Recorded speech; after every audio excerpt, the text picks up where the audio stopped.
Hi, ಹೇಗಿದ್ದೀರಾ ಎಲ್ಲರೂ? ಇವತ್ತು ನಳ್ಳಿ ಸಾರು ಮಾಡೋದನ್ನ ನಾನು ಈಸಿಯಾಗಿ ಹೇಗೆ ಮಾಡೋದು ಅಂತ ತಿಳಿಸ್ಕೊಡ್ತೀನಿ. ನೋಡಿ, ನಳ್ಳಿ ತೊಗೊಂಡಿದ್ದೀನಿ. ಈ ಥರ ಅವರೇ ಫಸ್ಟೇ ಎಲ್ಲ ಕ್ಲೀನ್ ಮಾಡಿಕೊಡ್ತಾರೆ. ಅಂದರೆ ಅದರದ್ದು ಈ ಥರ ಮೇಲ್ಗಡೆದಿರುತ್ತಲ್ಲ ಸಿಪ್ಪೆ, ಅದು ಮತ್ತು ಕಸ ಎಲ್ಲ ಕ್ಲೀನ್ ಮಾಡಿಕೊಟ್ಬಿಡ್ತಾರೆ. ಅದಾದಮೇಲೆ ನಾವು ಮತ್ತೆ ಮನೇಲಿ ಅದ್ರ ಮಧ್ಯೆ ಇರುತ್ತಲ್ಲ, ಅದು ಎಲ್ಲೋ ಎಲ್ಲೋ ಥರ ಇರುತ್ತಲ್ಲ, ಅದೆಲ್ಲ ಈ ಥರ ನೀರು ಬಿಟ್ಕೊಂಡು ನೀಟಾಗಿ ಕ್ಲೀನ್ ಮಾಡ್ಕೋಬೇಕು. ಮತ್ತು ಅದು ಸೈಡಲ್ಲಿ ಪುಟ್ ಪುಟ್ ಅದು ಒಂದು ಉಗುರು ಥರ ಇರುತ್ತೆ ನೋಡಿ, ಅದನ್ನೆಲ್ಲ ನೀಟಾಗಿ ತೆಗ್ದಾಕ್ಬಿಡ್ಬೇಕು. ಅದು ಚೆನ್ನಾಗಿರಲ್ಲ, ಹಾಕ್ಬಾರ್ದು ಅದನ್ನ. ಮತ್ತು ಹೊಟ್ಟೆ ಹತ್ರ ಎಲ್ಲೇ ಥರ ಕ್ಲೀನ್ ಎಲ್ಲ ಇರುತ್ತಲ್ಲ ಆ ಗಲೀಜು ಅದೆಲ್ಲ ಕ್ಲೀನ್ ಮಾಡಿ, ಮತ್ತು ಅದ್ರ ಸಣ್ಣ ಉಗುರು ಇರುತ್ತೆ ನೋಡಿ, ಈ ಥರ ತೋರಿಸ್ತಾಯಿದ್ದೀನಿ ನೋಡಿ ನನ್ನ ವಿಡಿಯೋಲಿ, ಆ ಥರ ಕ್ಲೀನ್ ಮಾಡ್ಕೋಬೇಕು. ಮತ್ತು ಅದನ್ನು ತೊಳೆದು ಹಾಕುವಾಗಲೇ ಅದ್ರ ಜೊತೆ ಉಪ್ಪು ಹಾಕಬೇಕು. ನೋಡಿ, ಈ ಥರ ಕ್ಲೀನಾಗಿ ನಾನು ವಾಶ್ ಮಾಡಿ ಇಟ್ಕೊಂಡಿದ್ದೀನಿ. ಮತ್ತು ಒಗ್ಗರಣೆಗೆ ಈರುಳ್ಳಿ ರೆಡಿ ಮಾಡ್ಕೊಂಡಿದ್ದೀನಿ. ಮತ್ತು ನೆಕ್ಸ್ಟು ಮಸಾಲಾಗೆ ನಾನು ಇವತ್ತು ಎಲ್ಲ ರೆಡಿ ಮಾಡಿ ಇಟ್ಕೊಂಡಿದ್ದೀನಿ. ಅರ್ಧ ಕಾಯಿ, ಒಂದು ದಪ್ಪ ಈರುಳ್ಳಿ, ಜೀರಿಗೆ, ಮೆಣಸು, ಒಂದು ಇಂಚು ಶುಂಠಿ, ಬೆಳ್ಳುಳ್ಳಿ, ಒಂಚೂರು ಚಕ್ಕೆ, ಲವಂಗ ಮತ್ತು ಕೊತ್ತಂಬರಿ ಸೊಪ್ಪು. ನೆಕ್ಸ್ಟ್ ಇವಾಗ ನಾವು ಕುಕ್ಕರ್ ಇಟ್ಕೊಳ್ಳೋಣ. ಕುಕ್ಕರ್ಗೆ ಸ್ವಲ್ಪ ಎಣ್ಣೆ ಹಾಕಿ ಅದು ಕಟ್ ಮಾಡಿ ಇಟ್ಕೊಂಡಿದ್ವಲ್ಲ ಈರುಳ್ಳಿನ, ಅದನ್ನು ಚೆನ್ನಾಗಿ ಫ್ರೈ ಮಾಡ್ಕೊಳ್ಳೋಣ. ಫ್ರೈ ಮಾಡ್ಕೊಂಡಾದ್ಮೇಲೆ ನೋಡಿ, ಈ ಥರ ನಾನು ತೋರಿಸ್ತಾ ಇದ್ದೀನಿ ನೋಡಿ ವೀಡಿಯೋಲಿ. ಸ್ವಲ್ಪ ಮಂದಕ್ಕಿರೋದು ಕುಕ್ಕರ್ ಇಟ್ಕೊಂಡ್ರೆ ನಿಮ್ಗೆ ಚೆನ್ನಾಗಿರುತ್ತೆ, ಸಿಹಿ ಎಲ್ಲ ಚೆನ್ನಾಗಿ ಬರುತ್ತೆ. ನೆಕ್ಸ್ಟ್ ಇವಾಗ ನಾನು ವಾಶ್ ಮಾಡಿ ಇಟ್ಕೊಂಡಂತ ನಳ್ಳಿ ಹಾಕ್ತಾಯಿದ್ದೀನಿ ನೋಡಿ. ನಳ್ಳಿ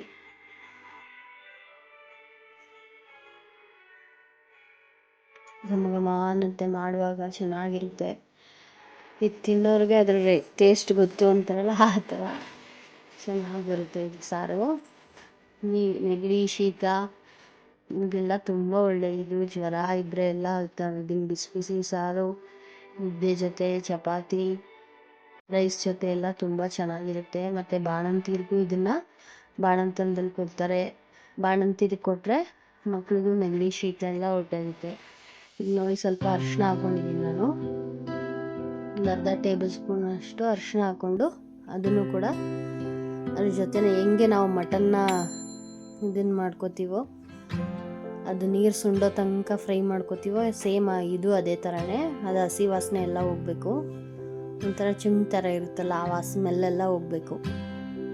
ಅಲ್ಲಿ ತನಕ ನೀಟಾಗಿ ಫ್ರೈ ಮಾಡ್ಕೋಬೇಕು ನಾವು. ಫ್ರೈ ಮಾಡ್ಕೊಂಡಾದ್ಮೇಲೆ ಈಗ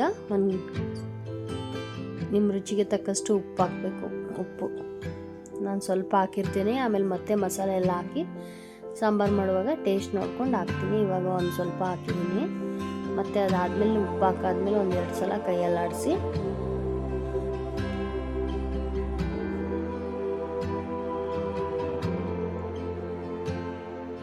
ಅದು ನೀರು ಬಿಟ್ಕೊಳುತ್ತಲ್ಲ, ಉಪ್ಪು ಹಾಕಾದ್ಮೇಲೆ ಅದನ್ನು ಚೆನ್ನಾಗಿ ಸೊಂಡಿಸ್ಬೇಕು.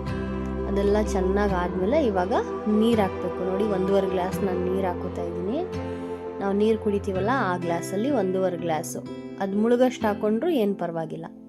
ನೀಟಾಗಿ ಓನ್ಲಿ ಅರಿಶಿನ ಮತ್ತು ಉಪ್ಪು ಹಾಕಿ ಈರುಳ್ಳಿ ಒಗ್ಗರಣೆಗೆ ಹಾಕಿ ಈ ಥರ ಫ್ರೈ ಮಾಡಿಕೊಂಡು, ಸೇಮ್ ನೀವು ಮಟನ್ಗೆ ಹೇಗೆ ಮಾಡ್ತೀರಾ ಅದೇ ಥರ ಹಾಕಿ ನೀಟಾಗಿ ಮುಚ್ಚಿಬಿಡಿ. ಈಗ ಕುಕ್ಕರ್ ವಿಜಿಲು ಒಂದು 3 ವಿಜಿಲ್ ಬರಬೇಕು ನೋಡಿ. ಈ ಥರ ನೀಟಾಗಿ ಮುಚ್ಕೊಳ್ಳಿ, ಕ್ಲೋಸ್ ಮಾಡಿ 2 ಅಥವಾ 3 ವಿಜಿಲ್ ಹೊಡೆಸ್ಕೊಳ್ಳಿ. ನೆಕ್ಸ್ಟು ನಾವು ಮಸಾಲೆ ಆಡಿಸ್ಕೊಳ್ಳೋಣ. ನಾನು ಆವಾಗಲೇ ತೋರಿಸಿದ್ನಲ್ಲ, ತೆಂಗಿನಕಾಯಿ, ಈರುಳ್ಳಿ, ಚಕ್ಕೆ, ಲವಂಗ, ಶುಂಠಿ, ಬೆಳ್ಳುಳ್ಳಿ, ಜೀರಿಗೆ, ಮೆಣಸು ಎಲ್ಲ ನಾನು ರೆಡಿ ಮಾಡಿ ಇಟ್ಕೊಂಡಿದ್ದೀನಿ. ಅದನ್ನು ನೀಟಾಗಿ ಜಾರಿಗೆ ಹಾಕ್ಕೊಂಡು ಮಸಾಲ ಮಾಡ್ಕೊತೀನಿ. ಸ್ವಲ್ಪ ನೀರು ಹಾಕಬೇಕು, ಜಾಸ್ತಿ ಹಾಕ್ಬಾರ್ದು, ಸ್ವಲ್ಪ ನೀರು ಹಾಕ್ಕೊಂಡು ಮಿಕ್ಸಿ ಮಾಡಿಕೊಂಡು ನೋಡಿ, ಇವಾಗ ಬೆಂದಿದೆ ಅದು. ಕುಕ್ಕರ್ ಓಪನ್ ಮಾಡಿದ ತಕ್ಷಣ ನಾವು ಮಸಾಲೆ ಮಾಡ್ಕೊಂಡ್ವಲ್ಲ ಅದನ್ನು ಮಸಾಲೆ ಹಾಕ್ಬೇಕು ಅದ್ರ ಜೊತೆನೆ. ಮತ್ತು ಅದೇ ಮಸಾಲೆ ಜೊತೆ 3-4 ಟೊಮೆಟೊ ಹಾಕೋದಷ್ಟು ಟೇಸ್ಟ್ ಚೆನ್ನಾಗಿರುತ್ತೆ. ಹಣ್ಣಾಗಿರೋದು ತೊಗೊಳ್ಳಿ, ತುಂಬ ಚೆನ್ನಾಗಿ ಬರುತ್ತೆ. ಹಣ್ಣಾಗಿರೋದು ತೊಗೊಂಡು ಈ ಥರ ಟೊಮೆಟೊ ಪೇಸ್ಟ್ ಹಾಕ್ಕೊಳ್ಳಿ. ಈಗ ಒಂದು ಸಲ ನೀಟಾಗಿ ಈ ಥರ ಮಿಕ್ಸ್ ಮಾಡ್ಕೊಳ್ಳಿ ಕೆಳಗಿಂದ. ಮಿಕ್ಸ್ ಮಾಡಿಕೊಂಡು ಇವಾಗ ನಿಮಗೆ ನೀರು ಹಾಕ್ಕೊಳ್ಳಿ. ನೋಡಿ, ಜಾಸ್ತಿ ಗಟ್ಟಿ ಮಾಡ್ಕೊಳ್ಳೋರು ಗಟ್ಟಿ ಮಾಡ್ಕೊಬೋದು, ಇಲ್ಲ ಸಾಂಬಾರು ಥರ ತೆಳು ಮಾಡಿಕೊಂಡ್ರು ನೀವು ತೆಳ್ಳಗೆ ನೀರು ಹಾಕ್ಕೋಬೋದು. ನೋಡಿ, ನಾನು ಇಷ್ಟು ಗಟ್ಟಿಗೆ ಇಷ್ಟು ಇದ್ದರೆ ಸಾಕು ನನಗೆ. ನಾನು ಈ ಕನ್ಸಿಸ್ಟೆನ್ಸಿಲಿ ನಾನು ಮಾಡ್ಕೊಂಡಿನಿ. ಸ್ವಲ್ಪ ನೀರು ಮಿಕ್ಸ್ ಮಾಡ್ಕೊತೀನಿ.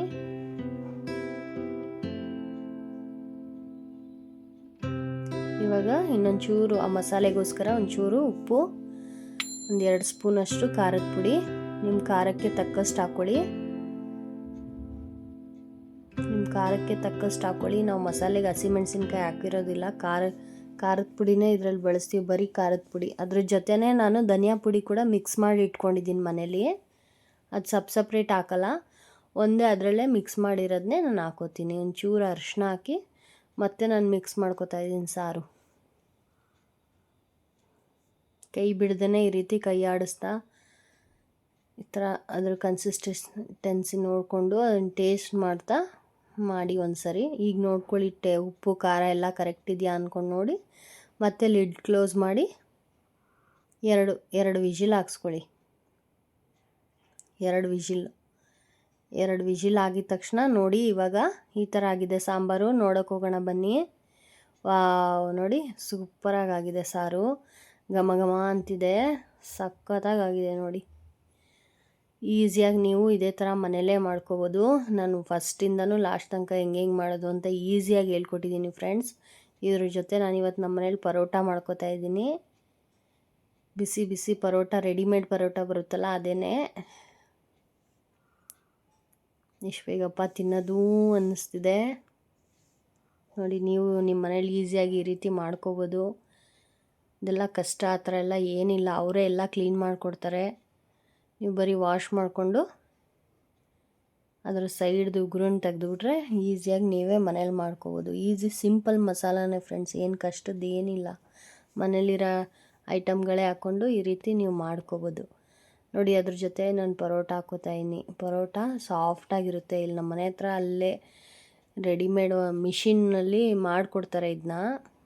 ಅಲ್ಲೇ ಫ್ರೆಶ್ ನಾವು ಎಷ್ಟು ಬೇಕಷ್ಟು ಹೇಳಿದ ತಕ್ಷಣ ಅಲ್ಲೇ ಮಾಡಿ ಬಿಸಿ ಬಿಸಿ ಕೊಡ್ತಾರೆ. ಅರ್ಧ ಹೀಟ್ ಮಾಡಿರ್ತಾರೆ, ನಾವು ಮಾಡ್ಕೋಬೇಕು. ಮನೇಲಿ ಇನ್ಸ್ಟೆಂಟಾಗಿ ನಾವು ಎಷ್ಟು ಬೇಕೋ ಅಷ್ಟು ಆವಾಗಲೇ ಹಾಕ್ಕೊಂಡು ಆವಾಗಲೇ ತಿನ್ನೋದು. ನೋಡಿ ಫ್ರೆಂಡ್ಸ್, ಈ ಥರ ನಳ್ಳಿ ಸಾಂಬಾರು ಜೊತೆ ಬಿಸಿ ಬಿಸಿ ಪರೋಟ ಹಾಕ್ಕೊಂಡು ತಿಂತಾಯಿದ್ರೆ ಆಹಾ, ನೆಂಚ್ಕೊಳಕ್ಕೆ ಒಂದು ಸೈಡಲ್ಲಿ ಈರುಳ್ಳಿ ಇದ್ದರೆ ಇನ್ನೂ ಚೆನ್ನಾಗಿರುತ್ತೆ. ನೋಡಿ ಫ್ರೆಂಡ್ಸ್, ಇದೇ ಥರ ನೀವು ಮಾಡ್ಕೊಂಡು ತಿನ್ನಿ. ಟೇಸ್ಟ್ ಹೆಂಗಿತ್ತು ಅಂತೇಳಿ ಕಮೆಂಟ್ ಮಾಡಿ. ನನಗೂ ನನ್ನ ಮಕ್ಳಿಗೂ ಇದು ಮನೇಲಿ ತುಂಬ ಇಷ್ಟ. ನಾವು ಆವಾಗವಾಗ ಈ ಥರ ಕೂಲ್ ವೆದರ್ಗೆ ಯಾವಾಗಲಾದರೂ ಈ ಥರ ಮಾಡ್ಕೊಂಡು ತಿಂತಾಯಿರ್ತೀವಿ. ಇದ್ರ ಜೊತೆ ಮುದ್ದೆ, ರೈಸು ಎಲ್ಲ ಚೆನ್ನಾಗಿರುತ್ತೆ. ಬಿಸಿ ಬಿಸಿ ಇದೆ, ಹಂಗೆ ಹೊಗೆ ಬರ್ತಾಯಿದೆ ನೋಡಿ. ಇದೇ ಟೇಸ್ಟು ಕಾಲು. ಓಕೆ ಬಾಯ್. ಟೇಸ್ಟ್ ಮಾಡಿ ಹೇಗಿದೆ ಅಂತೇಳಿ ಬಾಯ್.